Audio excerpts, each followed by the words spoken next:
दोस्तों, आप सबके कैसे हैं। हम उम्मीद करते हैं कि आप सभी को बहुत ही बढ़िया होंगे, बहुत ही ज़बरदस्त होंगे।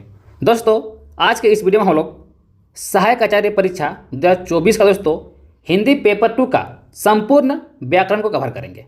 यानी दोस्तों, इस वीडियो में हम लोग जितना भी पढ़ना है पेपर 2 में व्याकरण से रिलेटेड सभी टॉपिक को हम लोग आज कवर करेंगे।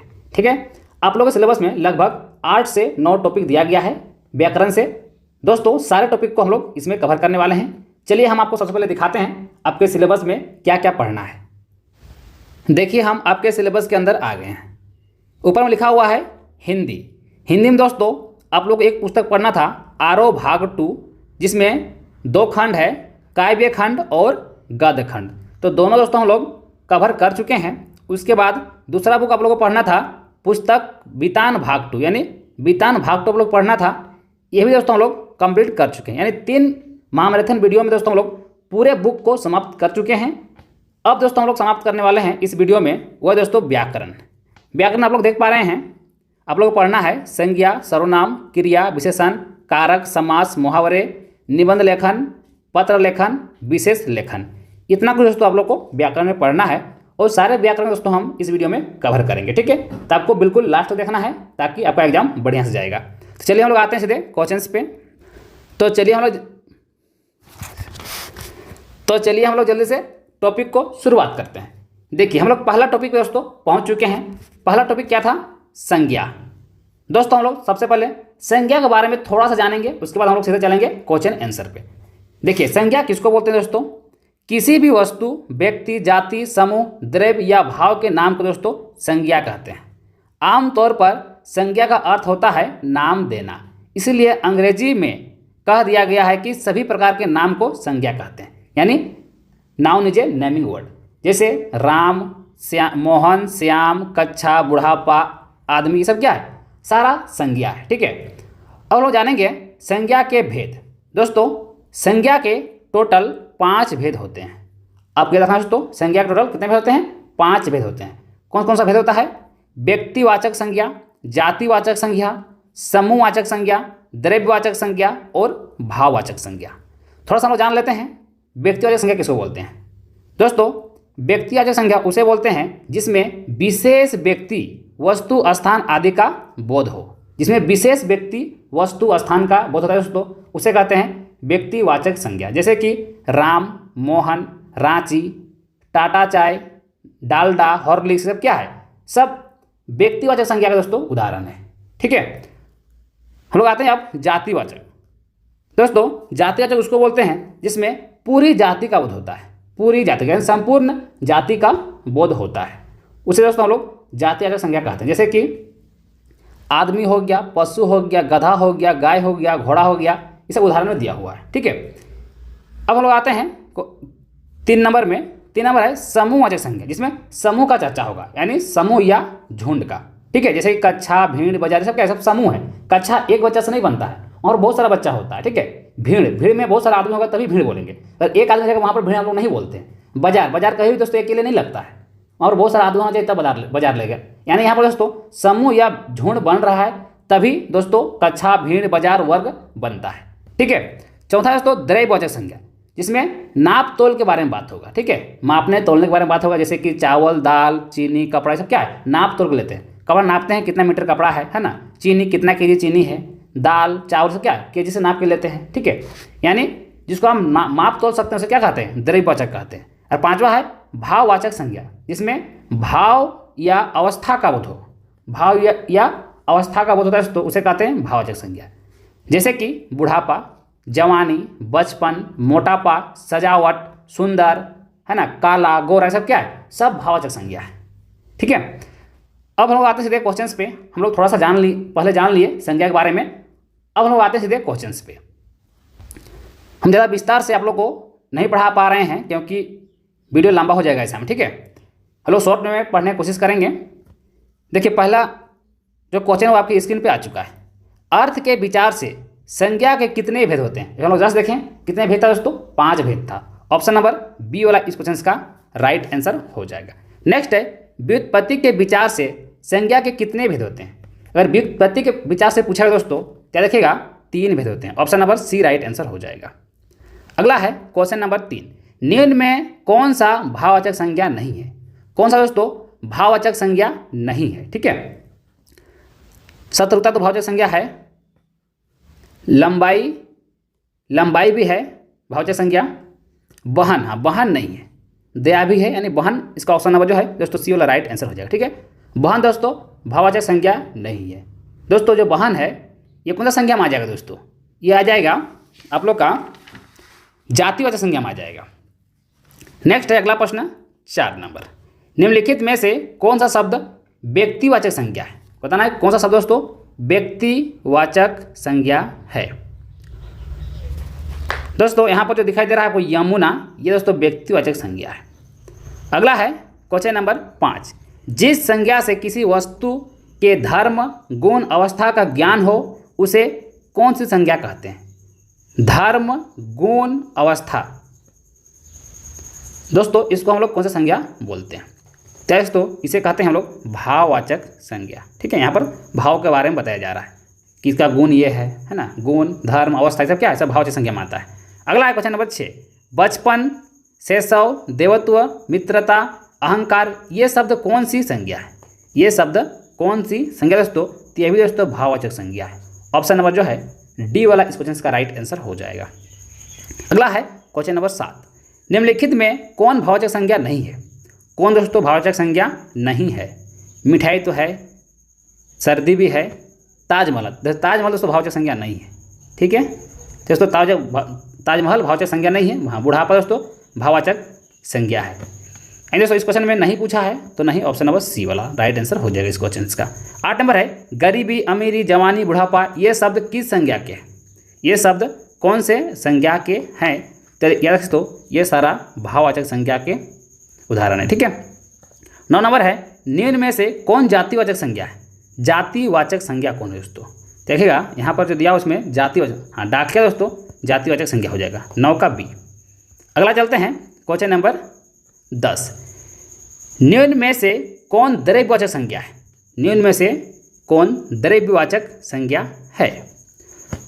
देखिए यहाँ पर घी दिया हुआ यही द्रव्यवाचक संज्ञा है। 11 नंबर प्रश्न है, निम्नलिखित में कौन सा शब्द संज्ञा है?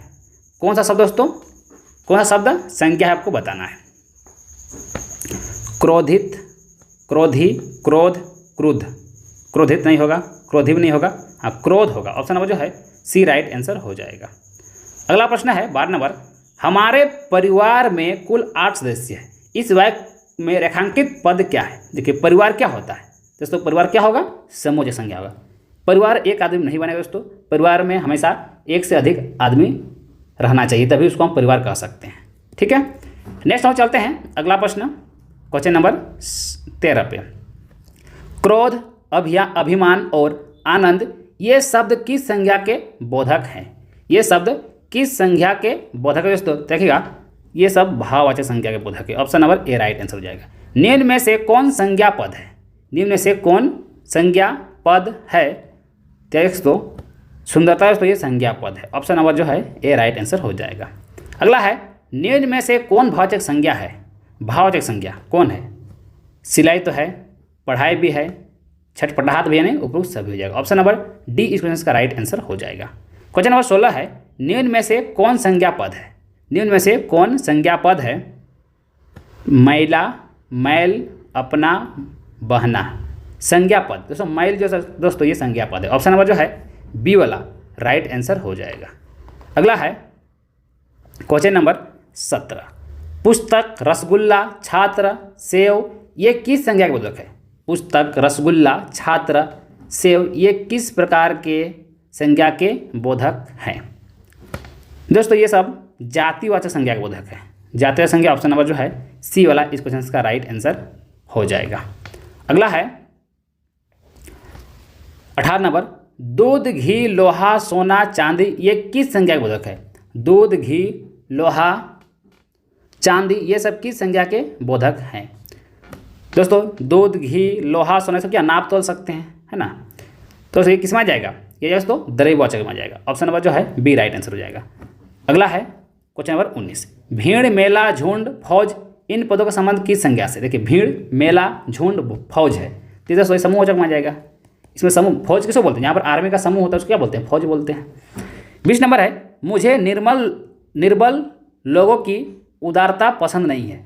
रेखांकित पद किस संज्ञा का समूह है, बताना है। उदारता जो है दोस्तों ये किस में आ जाएगा, देखना है। उदारता दोस्तों भाववाचक में आएगा। ऑप्शन नंबर जो है बी वाला इस क्वेश्चन का राइट आंसर हो जाएगा। दोस्तों हम लोग का संज्ञा खत्म हो गया। अब लोग आते हैं दोस्तों सर्वनाम में।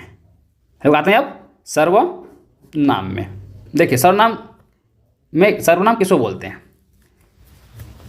जो शब्द किसी संज्ञा के स्थान पर प्रयोग में आते हैं उन्हें सर्वनाम कहते हैं। जैसे मेरा नाम रमेश है, मैं एक सिपाही हूँ। इस वाक्य में मैं रमेश शब्द रमेश के लिए आया है, ठीक है। मैं शब्द रमेश के लिए आया है, यानी सर्वनाम उसको बोलते हैं दोस्तों जो संज्ञा के स्थान पर हम लोग प्रयोग करते हैं।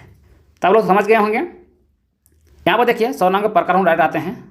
सर्वनाम के प्रकार दोस्तों, सर्वनाम के टोटल 6 प्रकार होता है।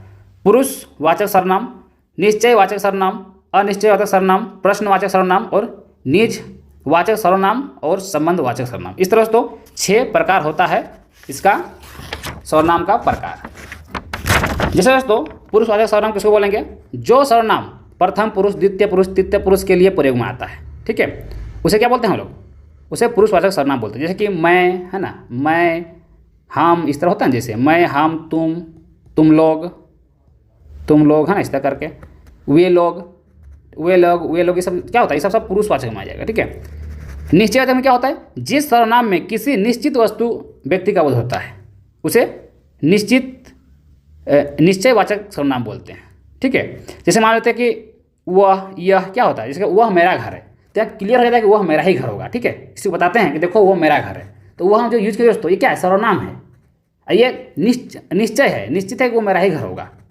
अनिश्चय किसको बोलेंगे दोस्तों, जिस सर्वनाम में किसी निश्चित वस्तु या व्यक्ति का बोध ना हो उसे क्या बोलते हैं, अनिश्चय सर्वनाम। जैसे कुछ, कोई, जहाँ पर कुछ लगा हो, जहाँ कोई लगा हो, वहाँ पर दोस्तों अनिश्चित हो जाता है, बोलते हैं ना कोई आने वाला है, ऐसे बोलते हैं। अब कोई में कौन आने वाला है पता ही नहीं है ना। कुछ रुपया दो, अब कुछ में तुम कितना रुपया देगा हमको, 10 रुपये देगा कि 20 रुपये देगा, जहाँ कुछ लगा दिए तो निश्चित नहीं हो पा रहा है, इसलिए इसको क्या बोलेंगे, अनिश्चय बोलेंगे, इसको अनिश्चयवाचक सर्वनाम, ठीक है। तो ये भी आपको समझ में आ गया होगा। प्रश्नवाचक सर्वनाम, प्रश्न आप लोग समझ रहे हैं, जैसे क्या, कौन, कहाँ, है ना। जैसे रहेगा क्या, कौन, कहाँ, ये सब क्या है, सब प्रश्नवाचक सर्वनाम है। कहाँ गया था, हम उसको क्वेश्चन कर रहे हैं, प्रश्न पूछ रहे हैं, तुम्हारा क्या नाम है, तो क्या मतलब क्या हो गया, प्रश्न हो गया। कौन जैसे बोलता है कि, तो इस क्या है, सारा ये सब क्या हो जाएगा, प्रश्नवाचक सर्वनाम हो जाएगा। निजवाचक सर्वनाम दोस्तों, जिस सर्वनाम से अपने आप, स्वयं या खुद का बोध होता है दोस्तों उसे निजवाचक सर्वनाम बोलते हैं। जैसे कि मान लेते हैं कि दरवाज़ा अपने आप खुल गया, मैं खुद चला गया, बच्चे अपने काम खुद कर रहे हैं, सब क्या है, सब निजवाचक है, ठीक है। सब क्या है, सब, जैसे कि दरवाज़ा अपने खुल गया तो खुद ही खुल गया, अपने आप, निजवाचक हो गया, है ना। मैं खुद अंदर चला गया, मतलब खुद से ही चला गया वो, बच्चे अपना काम खुद कर रहे हैं, सब क्या होगा, सब निजवाचक सर्वनाम हो गया। संबंधवाचक सर्वनाम किसे बोलते हैं, जो सर्वनाम शब्द वाक्य में किसी दूसरे सर्वनाम के साथ संबंध बताते हैं, ठीक है, या काम करे उसे क्या बोलते हैं, संबंधवाचक सर्वनाम कहते हैं। जैसे कि जो, सो, ऐसा बोलते हैं, जो, सो बोलते हैं सर, ऐसा बोलते हैं ना हम लोग, जो सोएगा वो खोएगा, ऐसा बोलते हैं हम लोग, ठीक है। जैसे तैसे, ऐसा हम लोग बोलते हैं बहुत सारा। जो जागेगा सो पाएगा, इस तरह हम लोग बोलते हैं ना। ये सब क्या है, सब संबंधवाचक सर्वनाम में आ जाता है। अब लोग आते हैं सीधे क्वेश्चंस पे। देखिए पहला क्वेश्चन क्या है सर्वनाम का, आप लोग देख पा रहे हैं डिस्प्ले में। संज्ञा के स्थान पर प्रयुक्त होने वाला शब्द को क्या कहते हैं, हम जस्ट पढ़े उसी को तो हम लोग बोलते हैं दोस्तों सर्वनाम। नेक्स्ट है क्वेश्चन नंबर 2।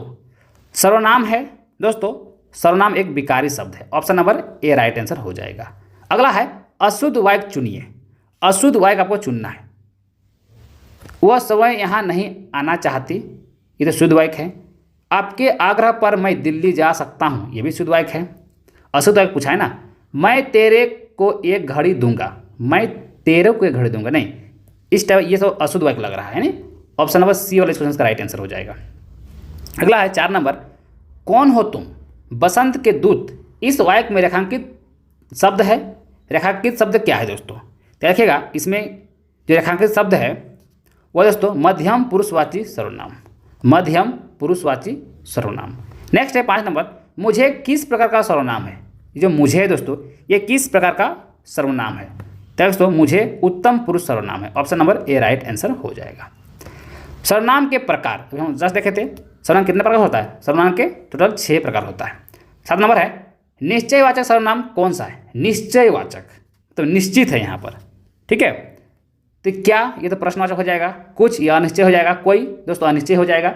यह जैसा जो है ये निश्चयवाचक है। ऑप्शन नंबर जो है डी इस क्वेश्चन का राइट आंसर हो जाएगा। नेक्स्ट है क्वेश्चन नंबर 8, इनमें अनिश्चयवाचक सर्वनाम कौन सा? अनिश्चय, देखिए यहाँ पूछा अनिश्चय पूछा है, ठीक है। कौन, ये तो प्रश्नवाचक हो गया।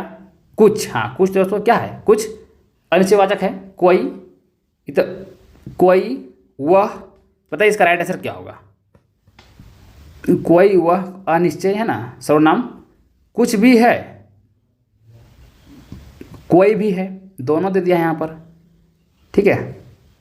तो दोनों होगा, ठीक है। दोनों यहाँ पर सब इनमें से दोनों तो कहीं दिया हुआ नहीं है, लेकिन दोस्तों इसमें अनिश्चयवाचक सर्वनाम दोनों हो जाएगा। कुछ में भी अनिश्चय है, कुछ में पता नहीं कितना होगा, और कोई में कौन आया है इसे भी पता नहीं चलता है ना, दोनों ही होगा इसका। यानी यहाँ पर क्वेश्चन में दोनों नहीं दिया हुआ है, ठीक है। अगर दोनों रहता तो इसमें हम लोग डी में टिक लगा देते हैं, ठीक है। नेक्स्ट हम चलते हैं क्वेश्चन नंबर 9 में। इनमें सर्वनाम का विकारण शब्द है, सर्वनाम का विकारण शब्द दोस्तों, तो वह है लिंग। Option number A right answer हो जाएगा। 10 नंबर है इनमें कौन कारक सर्वनाम के लिए प्रयुक्त नहीं होता? सर्वनाम के लिए प्रयुक्त नहीं होता दोस्तों, तो संबोधन कारक। ऑप्शन नंबर जो है सी राइट आंसर हो जाएगा। संबंधवाचक सर्वनाम छांटिए, संबंधवाचक सर्वनाम को बताना है। जा सो हो जाएगा, ठीक है। जो जागेगा सो पाएगा, तो जो जा और सा आ रहा है ना, जो जाएगा सो पाएगा, इस तरह करके है ना, तो ऑप्शन डी राइट आंसर हो जाएगा। यहाँ पर जो होगा। 12 नंबर है सर्वनाम के विकारक है दोस्तों, सर्वनाम के विकारक वचन और कारक दोनों है। ऑप्शन नंबर जो है डी वाला राइट आंसर हो जाएगा, ठीक है। नेक्स्ट है क्वेश्चन नंबर 13। क्वेश्चन नंबर 13 है आप भले तो जग भला, इस वाक्य में आप है दोस्तों, इस वाक्य में आप है निजवाचक सर्वनाम। ऑप्शन नंबर जो है बी राइट आंसर। आप जो दोस्तों वो क्या है? आप भले तो जग भला, इस वाक्य में दोस्तों आप क्या है? निजवाचक सर्वनाम है। 14 नंबर है कोई बैठा है, इस वाक्य में रेखांकित सर्वनाम है। कोई बैठा है, इस वाक्य में रेखांकित सर्वनाम क्या है दोस्तों? रेखांकित सर्वनाम है अनिश्चयवाचक। देखिए कोई बैठा है, कोई में कौन बैठा है? निश्चय है नहीं, निश्चित ही नहीं है, अनिश्चित है, इसलिए अनिश्चयवाचक हो जाएगा। जहाँ कोई लगा दिया अनिश्चय बन गया ये। 15 नंबर है मत छेड़ो आप ही चला जाएगा, मत छेड़ो आप ही चला जाएगा, इस वाक्य में रेखांकित पद सर्वनाम के भेद है। तो दोस्तों इसका राइट आंसर होगा निजवाचक सर्वनाम। तो आप ही चला जाएगा तो खुद ही चला जाएगा वो, तो निजवाचक सर्वनाम हो गया। 16 नंबर है जो करेगा सो भरेगा, इस वाक्य में जो सो क्या है दोस्तों? हम इससे पहले बता चुके हैं, जो सो क्या है? संबंधवाचक सर्वनाम है। नेक्स्ट है 17 नंबर तुम्हें क्या चाहिए, रेखांकित का सर्वनाम भेद है। तुम्हें क्या चाहिए, देखिए क्या का बात आ रहा है, यानी यहाँ पर क्वेश्चन कर रहा है, ठीक है। क्या, तो बताइए क्या होगा इसका राइट आंसर? तुम्हें क्या चाहिए, रेखांकित का सर्वनाम क्या होगा? तुम्हें क्या चाहिए, ठीक है। तो क्या प्रश्नवाचक सर्वनाम आ रहा है? ऑप्शन नंबर दोस्तों बी वाला इस क्वेश्चन का राइट आंसर हो जाएगा, ठीक है। नेक्स्ट चलते हैं हम लोग अब क्रिया विशेषण में। हम लोग दोस्तों 2 टॉपिक को खत्म कर चुके हैं, अब हम लोग पहुँच गए हैं दोस्तों क्रिया विशेषण में। दोस्तों हम लोग पहुँच गए हैं क्रिया विशेषण। दोस्तों देखिए यहाँ पर थोड़ा सा लिखा हुआ है, क्रिया विशेषण वह अव्यय शब्द है जो क्रिया की किसी विशेषता को बताता है, जैसे धीरे धीरे चल रहा है, ठीक है। क्रिया विशेषता क्या बताता है दोस्तों? किसी अव्यय शब्द के क्रिया की किसी विशेषता को बताता है, जैसे धीरे धीरे चल रहा है। क्रिया विशेषण के भेद दोस्तों कितना देखिए, 1 2 3 4 भेद है। अब हम लोग आते हैं सीधे क्वेश्चंस पे। देखिए पहला क्वेश्चन है विशेषण का, क्रिया विशेषण। देखिए पहला क्वेश्चन क्या है, विशेषण के कितने भेद हैं बताना है, विशेषण के कितने भेद हैं। तो अभी दोस्तों हम लोग जस्ट देखें विशेषण टोटल 4 भेद हैं, काउंट करके भी देखें, ठीक है। टोटल 4 भेद हैं। क्वेश्चन नंबर 2 है निम्नलिखित में से विशेषण चुनिए। निम्नलिखित में से आपको विशेषण चुनना है, भलाई नहीं, मिठास नहीं, सोवाई नहीं, हाँ थोड़ा सा, ये क्या विशेषता है? विशेषण है दोस्तों थोड़ा। नेक्स्ट चलते हैं क्वेश्चन नंबर 3, निम्नलिखित शब्दों में कौन सा शब्द विशेषण है? कौन सा शब्द विशेषण है? तो सच्चा क्या है? विशेषण है। नेक्स्ट है क्वेश्चन नंबर 4, निम्नलिखित वाक्य में मोटा शब्द विशेषण है, उसका भेद छांटिए। कुछ बच्चे कक्षा में शोर मचा रहे थे। दोस्तों उसका को भेद छांटना है। कुछ बच्चे कक्षा में शोर मचा रहे थे। दोस्तों इसका राइट आंसर होगा अनिश्चय संख्यावाचक विशेषण। अनिश्चय, कुछ बच्चे लगा दिया है तो अनिश्चय के अंतर्गत आ जाएगा। ठीक है, अनिश्चय संख्यावाचक विशेषण। नेक्स्ट चलते हैं, आलस्य शब्द का विशेषण क्या है? आलस्य शब्द का विशेषण क्या है दोस्तों? इसका मतलब है आलसी। ठीक है, आलसी। 6 नंबर है, इनमें से गुणवाचक विशेषण कौन सा है? गुणवाचक विशेषण कौन सा है दोस्तों? याद रखिएगा, नया जो दोस्तों ये गुणवाचक विशेषण है। नेक्स्ट है, निम्नलिखित में कौन सा शब्द विशेषण है? निम्नलिखित में कौन सा शब्द विशेषण है? देखिएगा, निपट दोस्तों ये क्या है? ये विशेषण है। ऑप्शन नंबर सी, 7 का सी राइट आंसर हो जाएगा। 8 नंबर है, मानव शब्द में विशेषण बनेगा। मानव शब्द में विशेषण बनेगा। देखिएगा, मानव शब्द में मानवीय विशेषण बनेगा। मानवीय, option number D right answer हो जाएगा। अगला है, उत्कर्ष का विशेषण क्या होगा? उत्कर्ष का विशेषण क्या होगा दोस्तों? क्या देखिएगा, उत्कर्ष का विशेषण उत्कृष्ट हो जाएगा। Option number C right answer हो जाएगा। अगला है, आदर शब्द से विशेषण बनेगा। दोस्तों आदर शब्द से आदरणीय बनेगा। ठीक है, आदर शब्द से आदरणीय बनेगा। Option number C right answer हो जाएगा। 11 नंबर है, संस्कृति का विशेषण है। दोस्तों संस्कृति का विशेषण सांस्कृतिक हो जाएगा, यानी ऑप्शन नंबर जो है डी राइट आंसर हो जाएगा। अगला है, पशु शब्द का विशेषण क्या है? पशु शब्द, पशु का दोस्तों पाश्विक हो जाएगा। ऑप्शन नंबर जो है ये राइट आंसर हो जाएगा। अगला है क्वेश्चन नंबर 13। क्वेश्चन नंबर 13, निम्नलिखित में से कौन सा शब्द विशेषण है? निम्नलिखित में से कौन सा शब्द विशेषण है? यहाँ पर दोस्तों जो भी ऑप्शन थे उसमें से विशेषण फुफेरा हो जाएगा, ये विशेषण हो जाएगा। Option number D.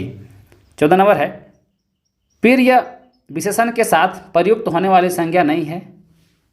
प्रिय विशेषण के साथ प्रयुक्त होने वाली संज्ञा नहीं है दोस्तों, तो वह है बैरी। ऑप्शन नंबर जो है डी वाला इस क्वेश्चन का राइट आंसर हो जाएगा। दोस्तों हम लोग का खत्म हो गया क्रिया विशेषण। अब हम लोग पहुँच गए दोस्तों समास। काफ़ी इंपॉर्टेंट चैप्टर है समास। अब देखेंगे पेपर 1 में भर भर के प्रश्न यहाँ से पूछा है समास से।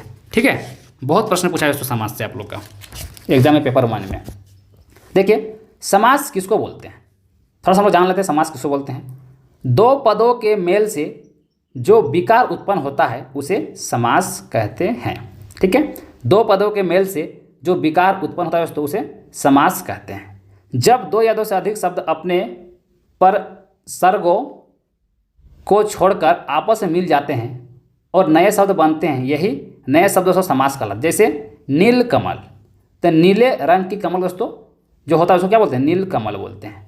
जो नीले रंग की जो कमल है, ये बहुत सारा यहाँ पर लिखा हुआ है, लंबा है, इसको हम शॉर्ट में क्या बोलते हैं? नील कमल। यानी बहुत सारा पद दोस्तों मिलके एक वर्ड बन गया। ठीक है, चाहे हिम का आलय, हिम से बना आलय, उसको डायरेक्ट बोलेंगे हिमालय। शॉर्ट में जुड़ के क्या होगा? एक से हिमालय बन गए।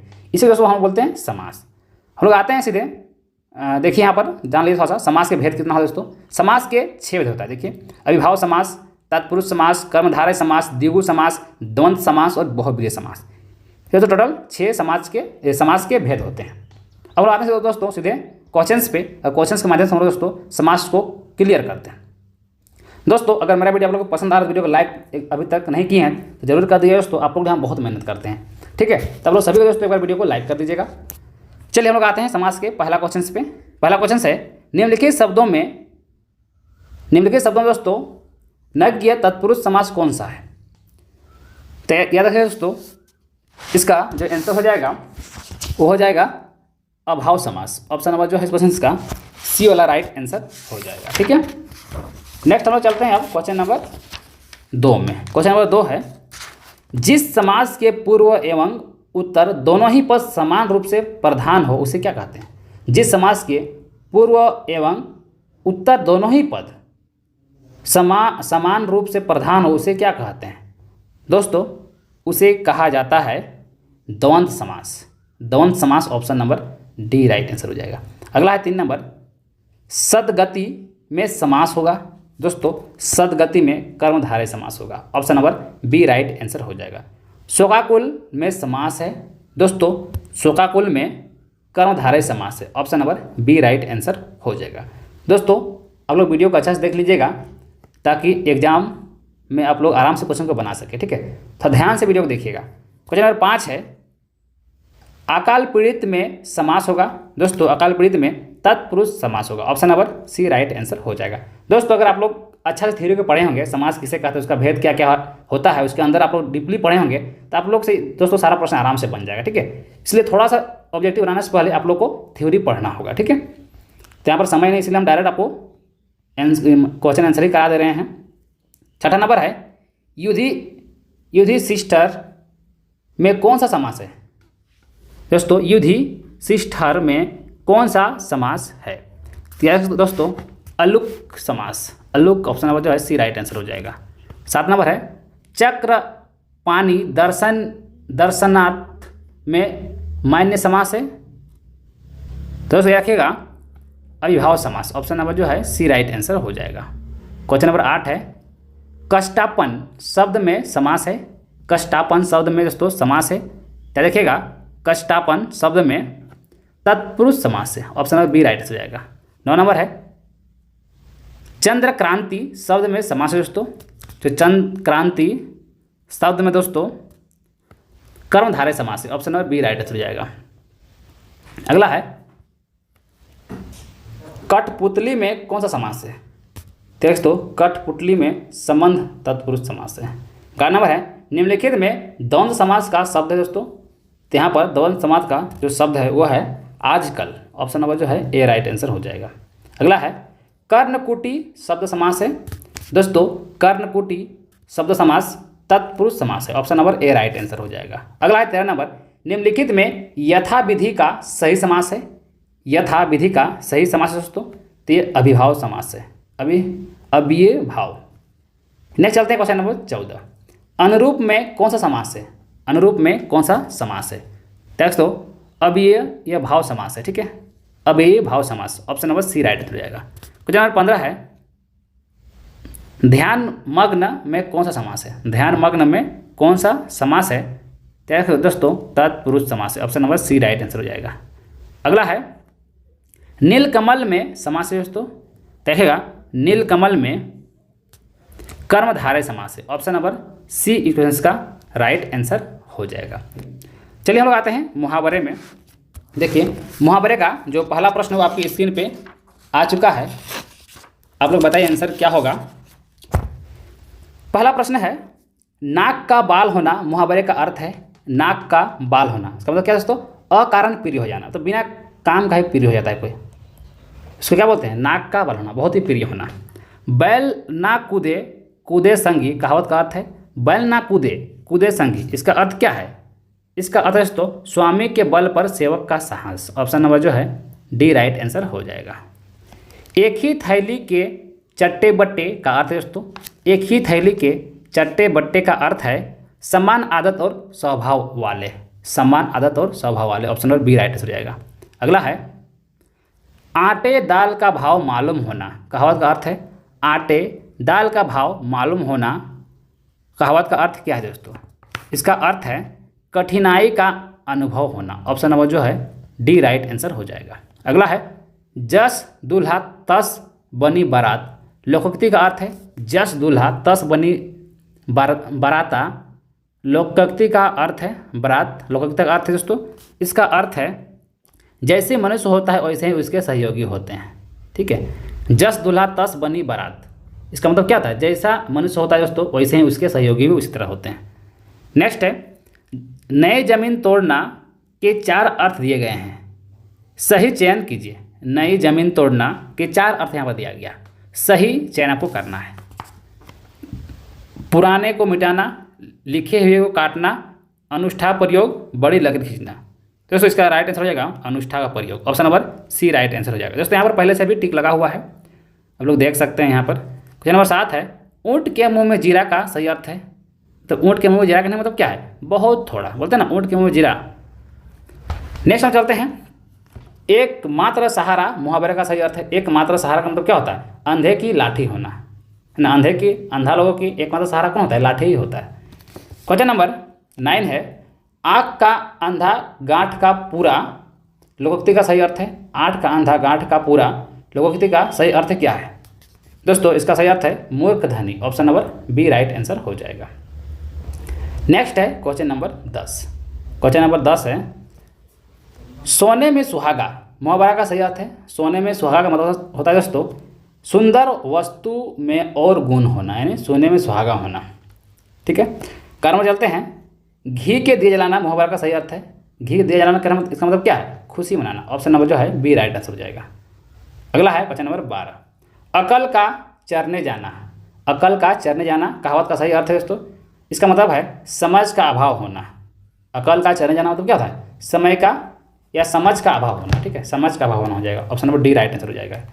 अगला है क्वेश्चन नंबर 13। क्वेश्चन नंबर 13 है दोस्तों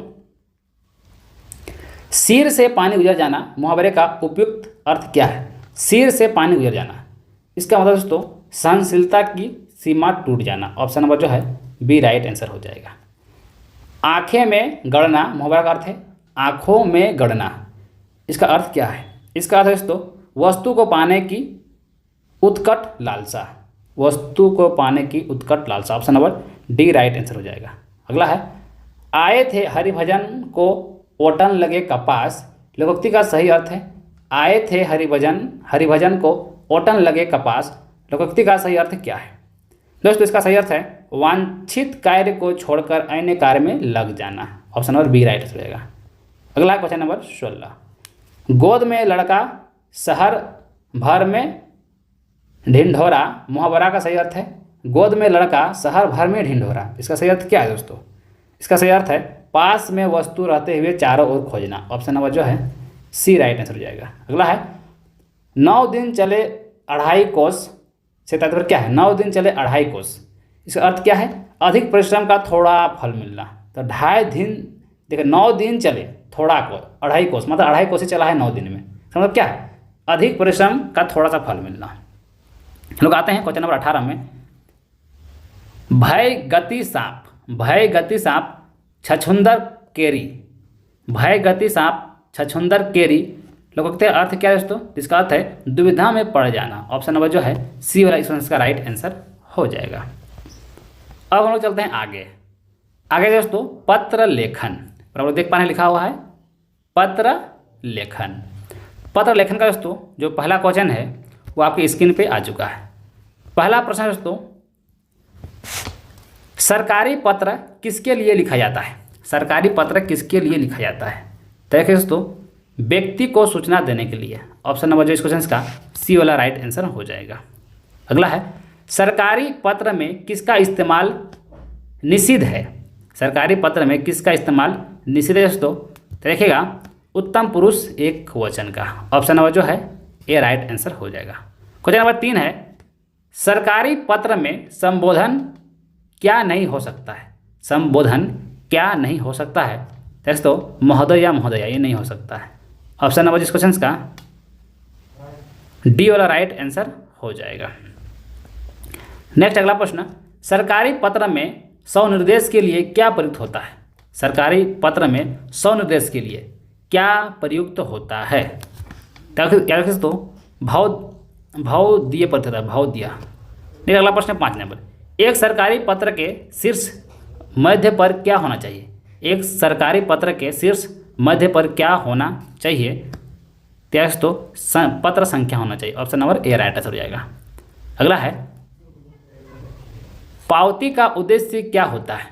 दोस्तों पावती का उद्देश्य होता है पत्राचार करने से रोकना। Option number A right answer हो जाएगा। अगला है अनुस्मारक कौन लिखता है? अनुस्मारक कौन लिखता है? दोस्तों अनुस्मारक जिस मंत्रालय विभाग ने पहले पत्र लिखा हो, जिस मंत्रालय विभाग ने पहले पत्र लिखा हो। नेक्स्ट अगला प्रश्न एक सेकंड इधर आते हैं। अगला प्रश्न है क्वेश्चन नंबर 8 अर्ध सरकारी पत्र अधिकांशतः टंक से टंकित करवा के भेजा जाता है। टंक से टंकित करवा के भेजा जाता है। अगला प्रश्न है क्वेश्चन नंबर 9 इनमें से किस तरह के मसौदे में विषय नहीं लिखा जाता है? किस तरह के मसौदे में दोस्तों विषय नहीं लिखा जाता है? देखिए दोस्तों अर्ध सरकारी पत्र में। ऑप्शन नंबर डी राइट हो जाएगा। अगला है 10 नंबर, दो मंत्रालयों के बीच सूचनाओं के आदान प्रदान के लिए क्या प्रयोग किया जाता है? दो मंत्रालयों के बीच सूचनाओं के आदान प्रदान के लिए क्या प्रयोग किया जाता है? याद रखिए दोस्तों, कार्यालय ज्ञापन और अर्ध सरकारी पत्र, यानी दोनों। Option number D right answer हो जाएगा। नेक्स्ट है क्वेश्चन नंबर 11, कार्यालय ज्ञापन में किस अनुच्छेद का क्रमांक नहीं लिखा जाता है? किस अनुच्छेद का क्रमांक नहीं लिखा जाता दोस्तों? देखिएगा, पहले दोस्तों इसका राइट आंसर हो जाएगा। नेक्स्ट है, अनुस्मारक के प्रारूप में अनुस्मारक कहाँ लिखा जाता है दोस्तों? तो अनुस्मारक दाईं ओर लिखा जाता है। Option number C right answer हो जाएगा। अगला है, अर्ध सरकारी पत्र की भाषा कैसी हो सकती है? दोस्तों, अर्ध सरकारी पत्र की जो भाषा है वो व्यक्तिगत और मित्रतापूर्ण दोनों होता है। ठीक है, दोनों। Option number D right answer हो जाएगा। नेक्स्ट है, इनमें से संबोधन किसमें नहीं लिखा जाता है? इनमें से संबोधन किसमें नहीं लिखा जाता है? तो इनमें से जो कार्यालय ज्ञापन है इसमें दोस्तों संबोधन नहीं लिखा जाता है। क्वेश्चन नंबर 15 है, कार्यालयीय आदेश में क्या नहीं लिखा जाता है? कार्यालयीय आदेश में क्या नहीं लिखा जाता दोस्तों? देखिएगा, क्या नहीं लिखा जाता है? तो संबोधन भी नहीं लिखा जाता है, अधोलेख भी नहीं लिखा जाता है, सेवा में भी नहीं लिखा जाता है ना, उपयुक्त सभी। ऑप्शन नंबर डी इसका राइट आंसर हो जाएगा। अब हम लोग चलते हैं दोस्तों विशेष लेखन में।